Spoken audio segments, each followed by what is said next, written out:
لوگوں سے عزتیں تلاش کرتے ہو تو وہ کیا تمہیں عزت دیں گے؟ وہ تو کل اچھا کہتے ہیں، پرسوں برا کہنے لگ جاتے ہیں۔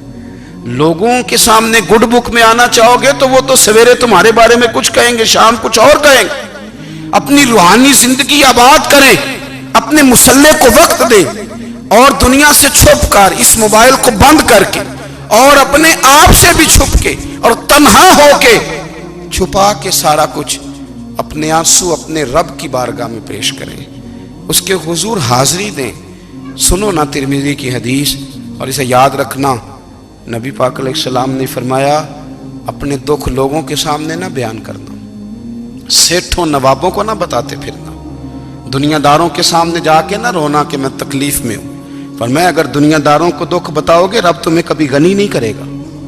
اور لوگ ہیں کہ الٹا مذاق اڑائیں گے آپ کی، جس سے بڑی پکی یاری ہے نا، پکی، وہ تب تک پکی ہے جب تک آپ نے 50,000 مانگا نہیں، اور جس وقت آپ نے کہہ دیا کہ میں مجبور ہوں میری مدد کر، تو پھر ختم ہو گئی دوستی۔ لوگوں کی تعلقات آپ کے ساتھ تب تک ہیں جب تک آپ ان سے کوئی ضرورت وابستہ نہیں کرتے۔ کریم محبوب فرمانے لگے بندوں کے سامنے دکھ نہ بیان کرنا، اللہ تجھے کبھی غنی نہیں کرے گا۔ تو اپنے دکھ اپنے رب کو بتا، تو دعائیں مانگ، تو اس کی بارگاہ میں حاضر ہو، تو اس کے حضور عرض کر۔ فرمایا اپنے دکھ اپنے رب کو بتا، وہ جلدی کرے یا دیر سے کرے تجھے ساری دنیا سے بے نیاز کر دے گا، تجھے کسی کا محتاج نہیں رہنے دے گا۔ اپنے مسلح کو، اپنی دعاؤں، ایک بزرگ فرماتے ہیں میں نے دعا مانگنے کا طریقہ اپنی بیوی سے سیکھا، دعا مانگنے کا طریقہ اپنی، سیکھنے والے تو اپنے بچوں سے بھی سیکھ لیتے ہیں، سیکھنے والے تو ہر ایک سے سیکھتے ہیں۔ وہ کہتے ہیں میں نے دعا مانگنے کا سلیقہ اپنی بیوی سے سیکھا ہے۔ حضرت وہ کس طرح؟ فرمانے لگے میری بیوی نے نا مجھے کوئی کام بتایا، کچھ پیسوں کی ضرورت کے لیے کہا، تو میں نے اسے کہا کہ بھئی ابھی میرے پاس نہیں ہے، کچھ دنوں میں آتے ہیں تو میں دے دوں گا۔ عورتوں کی عادت ہوتی ہے وہ بار بار یاد کراتی ہیں، 2-4 دنوں کے بعد پھر اس نے کہا حضرت وہ میں نے کہا تھا کچھ پیسے، میں نے اسے کہا کہ ابھی میرے پاس نہیں ہے، کچھ دنوں میں ملتے ہیں تو میں تمہیں دے دوں گا۔ اس نے کچھ دنوں کے بعد پھر کہا حضور وہ میں نے کچھ پیسے کہے تھے۔ فرماتے میں نے ڈانٹ دیا، میں نے کہا کہ کیا تو روز مجھے شرمندہ کرتی ہے، کہا نا میرے پاس نہیں ہے، ہوں گے تو دے دوں گا، تو روز یاد کراتی ہے۔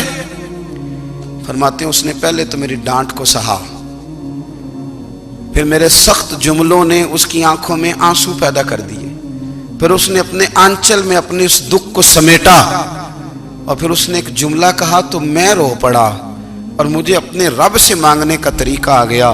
مجھے کہنے لگی حضرت جی آپ نے ڈانٹ دیا میں نے سہ لیا، پر آپ ہی میرے شوہر ہیں، بتائیں نا آپ سے نہ کہوں تو میں کس سے جا کے کہوں۔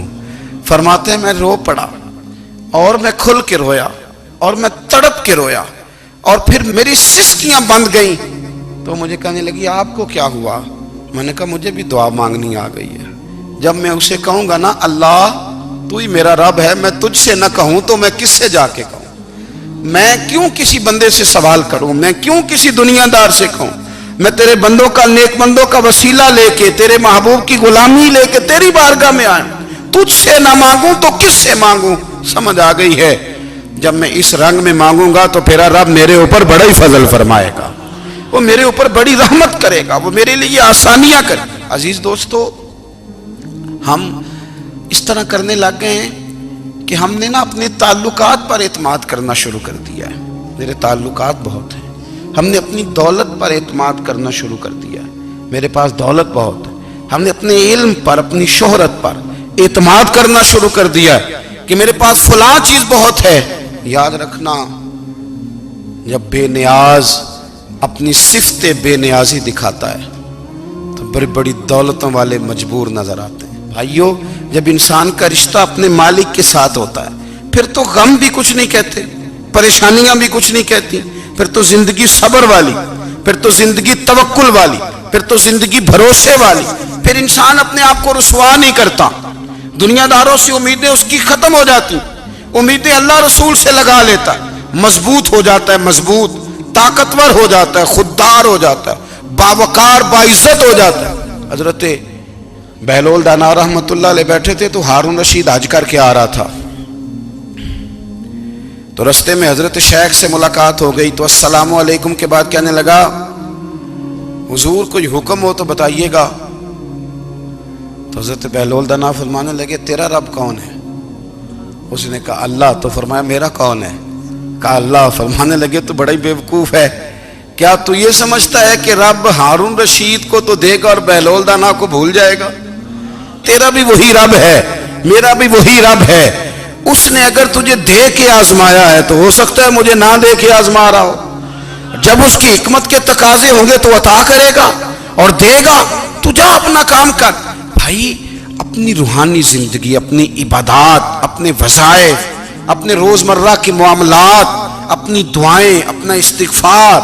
دیکھو کوئی مشکل کام تو نہیں 2 رکوع ہیں سورہ واقعہ کی اگر رات کو پڑھ لی جائے تو. میں کس طرح یہ بات بیان کروں کہ تعویذ بانٹنا آسان ہے اور وظیفہ بتانا مشکل ہے. سارا دن تعویذ بانٹیں تو لوگ لینے کو تیار ہیں، اور اگر آپ وظیفہ بتائیں تو کہتے ہیں تو مشکل کام ہے.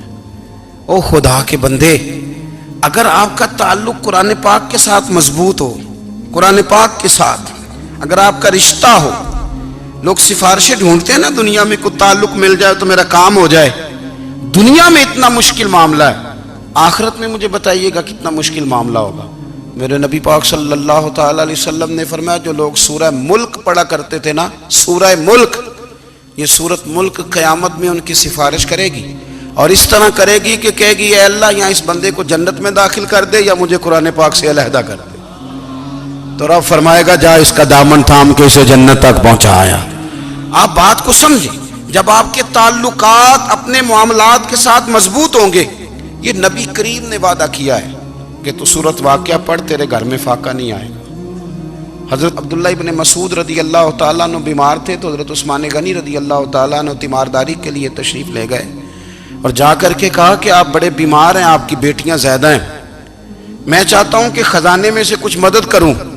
تو سیدنا عبداللہ ابن مسعود رضی اللہ تعالیٰ عنہ اٹھ کے بیٹھ گئے اور کہنے لگے امیر المومنین، اللہ آپ کو میری طرف سے، میری بیٹیوں کی طرف سے بہتر صلہ دے. میری بیٹیوں کو کسی خزانے کی ضرورت نہیں، میں نے انہیں خزانہ دے دیا ہے. کہا جناب آپ نے کون سا خزانہ دیا ہے، میں آپ کے مالی معاملات کو جانتا ہوں. تو فرمانے لگے امیر المومنین، میرے نبی کریم نے فرمایا ہے جو سورت واقعہ پڑھے اسے کبھی فاقہ نہیں آتا. میں نے بیٹیوں کو یاد کرا دی ہے، یہ خزانہ میں نے انہیں دے دیا ہے. وہ سارے والدین سنیں جو بیٹیوں کے لیے پریشان رہتے. حضرت عبداللہ ابن مسعود نصیحت کر رہے ہیں، فرمانے لگے میں نے سورت واقعہ یاد بھی کرا دی ہے، پڑھنے کی عادت بھی ڈال دی ہے. حضور نے فرمایا ہے جو سورت واقعہ پڑھے اسے فاقہ نہیں آتا. کہنے لگے چاند تو اپنی جگہ چھوڑ سکتا ہے، سورج گر سکتا ہے، تارے ٹوٹ سکتے ہیں، پر مدینے والے رسول کی بات غلط نہیں ہو سکتی. حضور نے فرمایا فاقہ نہیں آئے گا تو انشاءاللہ کبھی بھی نہیں آئے گا. کرنے کا کام یہ ہے کہ ہم اپنے معاملات، اپنی عبادات، اپنی دعائیں، کبھی 10 منٹ عادت ہو جائے نا دعا مانگنے کی علیحدہ سے رات کو. حضور نے فرمایا جو فرض نماز کے بعد دعا مانگے اللہ اس کی قبول کر لیتا ہے. نبی پاک صلی اللہ تعالی علیہ وسلم نے فرمایا اللہ مسافر کی دعا قبول فرماتا ہے. حضور نے فرمایا اللہ مظلوم کی دعا قبول فرماتا ہے. حضور نے فرمایا بیمار سے دعا کراؤ اللہ اس کی دعا قبول فرماتا ہے. میرے نبی پاک نے فرمایا ماں باپ جب بھی اولاد کے لیے ہاتھ اٹھائیں، ویسے تے بلے شاہ تو آسمانی اڈ دیا ہی پھڑ دیں، جڑا گھر بیٹھا انہوں بڑھیا ہی نہیں. حضور فرمانے لگے ماں باپ جب بھی اولاد کے لیے دعا فرمائیں اللہ ان کی دعا کو قبول کرتا ہے. آپ اپنا تعلق بنائیں دعا کے ساتھ، عبادت کے ساتھ، مصلی کے ساتھ رشتہ بنائیں، استغفار پڑھیں. صلاح الدین ایوبی صلیبی جنگوں میں تھے، رات کو مسجد اقصیٰ میں نماز پڑھی تو پریشان تھے. ایک بزرگ سے ملاقات ہوئی تو وہ کہنے لگے کہ آپ بڑے پریشان ہیں. کہنے لگے حضور پریشان اس لیے ہوں کہ پہلے ہی مسلمان کمزور ہے، اب میں نے سنا ہے دشمن کا ایک بحری بیڑا وہ جنگی سامان سے بھرا ہوا آ رہا ہے، تو اب ان کے پاس اور تلواریں اور نیزے آ جائیں گے، مسلمانوں کے پاس پہلے ہی وسائل کی کمی ہے، پریشان ہو کس طرح کر کے مقابلہ کریں گے. یہ بات کہتے ہی صلاح الدین ایوبی نے بزرگوں سے کہا حضور آپ بھی دعا کرنا. دعا کی بڑی طاقت ہے. میرے نبی پاک نے فرمایا دعا مومن کا ہتھیار ہے. دعا مومن کا. حضور نے فرمایا تقدیر کو سوائے دعا کے کوئی چیز نہیں بدل سکتی. دعا مومن کا ہتھیار ہے. یہ کافر کے پاس کوئی نہیں، یہ ہتھیار ہے مومن کا. اللہ کرے آپ کو سمجھ آئے. پھر سنیں، کئی بار کہہ چکا ہوں یہ ہتھیار ہے. کافر کے مقابلے میں جو تیرے پاس سب سے بڑا ہتھیار ہے وہ دعا ہے. دعائیں کرانی چھوڑ دی، کرنی چھوڑ دی، لینی چھوڑ دی. حضرت سیدنا انس بن مالک رضی اللہ تعالیٰ عنہ فرمایا کرتے تھے میں نے وہ رنگ دیکھا ہے جب حضور دعا مانگتے تھے اور حضور کی مقدس آنکھوں میں آنسو بھی ساتھ ہی بہا کرتے تھے. میں نے وہ انداز دیکھا ہے. تو صلاح الدین ایوبی بزرگ سے کہنے لگے آپ بھی دعا کیجیے، اور خود رونے لگے اور سر سجدے میں رکھ کے رونے لگے اور عشاء سے لے کر فجر تک روئے، خوب روئے. صبح وہ بزرگ آئے تو صلاح الدین ایوبی کا خوبصورت اور ہنستا ہوا چہرہ دیکھا. کہنے لگے آپ بڑے خوش ہیں، رات تو میں نے بڑے روتے ہوئے دیکھا تھا. تو کہنے لگے حضور وہ جو بحری بیڑا آ رہا تھا نا وہ پانی میں ڈوب گیا ہے، اب وہ نہیں آ رہا. ابھی خبر آئی ہے تو میں بڑا خوش ہوں. بزرگ کہنے لگے اٹھ سینے سے لگ اور سن ایک بات، وہ بحری بیڑا پانی میں نہیں ڈوبا، وہ تیرے آنسوؤں میں ڈوب گیا ہے. وہ جو تو رات رویا ہے نا رب کریم کی بارگاہ میں تو وہ ڈوب گیا ہے. حضرت عائشہ صدیقہ رضی اللہ تعالیٰ عنہ فرماتی ہیں ایک عورت تھی اور اسے نبی پاک صلی اللہ تعالیٰ علیہ وسلم نے نا وہ کلمہ پڑھ کے مسلمان ہوئی، مدینہ طیبہ آ گئی تو حضور نے مسجد نبوی شریف میں اس کے لیے مکان، ایک سادہ سا کمرہ ساتھ مسجد کے بنوا دیا، وہیں رہنے لگی. اکثر وہ سیدہ طیبہ کے پاس آتی تو حضرت عائشہ صدیقہ رضی اللہ تعالیٰ عنہ فرماتی ہیں وہ بڑی باتیں سناتی اور آخر میں کہتی وہ ہار والا دن بھی بڑا عجیب دن تھا اور میرے رب کی قدرتوں کا دن تھا، وہ بھی بڑا عجیب دن تھا. سیدہ عائشہ صدیقہ رضی اللہ تعالیٰ عنہ ایک دن فرمانے لگی کہ تو ہار والے دن کا بڑا ذکر کرتی ہے، وہ کیا دن تھا؟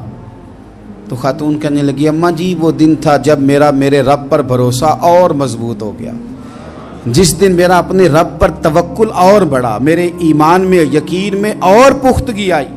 کہنے لگی میں ایک گھر کی کنیز تھی، نوکرانی تھی. اس گھر میں ایک بچی تھی جس کے پاس سونے چاندی ہیرے جواہرات کا ہار تھا. اس زمانے میں نا چمڑے کے اوپر لوگ ہیرے جواہرات لگاتے تھے، کئی دفعہ سرخ رنگ کے چمڑے پہ لگائے جاتے تھے. وہ بچی پہنتی تھی تو کہتی ہیں وہ بچی کے اس نے اتار کے رکھا یا اس سے گرا وہ ہار تو چیل اسے اٹھا کے لے گئی گوشت سمجھ کے اور میرے سامنے اٹھا کے لے گئی. گھر والوں نے مجھ سے پوچھا، یہ بخاری میں موجود ہے، گھر والوں نے پوچھا مجھ سے کہ وہ ہار کہاں ہے تو میں نے کہا چیل اٹھا کے لے گئی. گھر میں کچھ چوری ہو جائے تو سب سے پہلا الزام کس پہ لگتا ہے؟ ملازمین پہ. کہتے انہوں نے مجھے بڑا مارا، بڑی تکلیف تھی، حتیٰ کہ میری شرمگاہ تک کی تلاشی، میری عزت اتنی خراب کی میں بتا نہیں سکتی. میں نے اپنی زندگی میں ایک واقعہ دیکھا، ایک امیر گھر میں چوری ہو گئی، ملازم کو اتنا مارا کہ وہ چارپائی پہ پڑ گیا. پولیس والوں سے اتنی مار پڑوائی گئی کہ وہ بیچارہ چارپائی پہ پڑ گیا اور پھر وہ اتنا بیمار ہوا اور کچھ دنوں کے بعد پتہ چل گیا کہ چور تو اپنا بیٹا ہے ان کا. پھر اس کا انتقال ہو گیا. اب وہ سیٹھ صاحب اور گھر والے آ کے نا مرنے والے کے کان میں معافیاں مانگ رہے ہیں، کان میں. تو میں نے ان سے پھر کہا تھا کہ یہ تو اب چلا گیا ہے، تمہارا زور چلتا تھا نا تو تم نے قانون خریدا اور تم نے اسے جتنا ہو سکا تم نے اسے مار پڑوائی. تمہارے پاس جو عدالتیں تھیں تم نے وہاں کارروائی کی، اب ایک عدالت قیامت کے دن لگے گی. یہ کمزور تھا نا، کچھ کر نہیں سکا. میرے نبی پاک صلی اللہ علیہ وسلم نے فرمایا سن لو، اگر سینگ والی بکری نے بغیر سینگ والی بکری کو تکلیف دی ہوگی نا تو قیامت کے دن اسے بھی بدلہ دینا پڑے گا کہ تیرے پاس سینگ تھے اور تو نے اسے مارا تھا. وہ خاتون عرض کرتی ہے سیدہ عائشہ کی خدمت میں کہ مجھے بڑا مارا، مجھے تکلیف دی. میں کہہ رہی تھی کہ میرے سامنے چیل لے گئی ہے پر وہ نہیں مان رہے تھے. اماں جی انہوں نے مجھے بڑا مارا. حضرت عائشہ صدیقہ کہتی ہیں پھر کیا ہوا؟ کہنے لگی اماں جی جب کوئی میرا مددگار نہ رہا، مجھے تکلیف دے رہے تھے، رسوا کر رہے تھے، تو میں نے اپنے رب سے مدد چاہی، میرے رب کی طرف میں نے توجہ کی. میں نے کہا مالک اب تو ہی میرا مددگار ہے،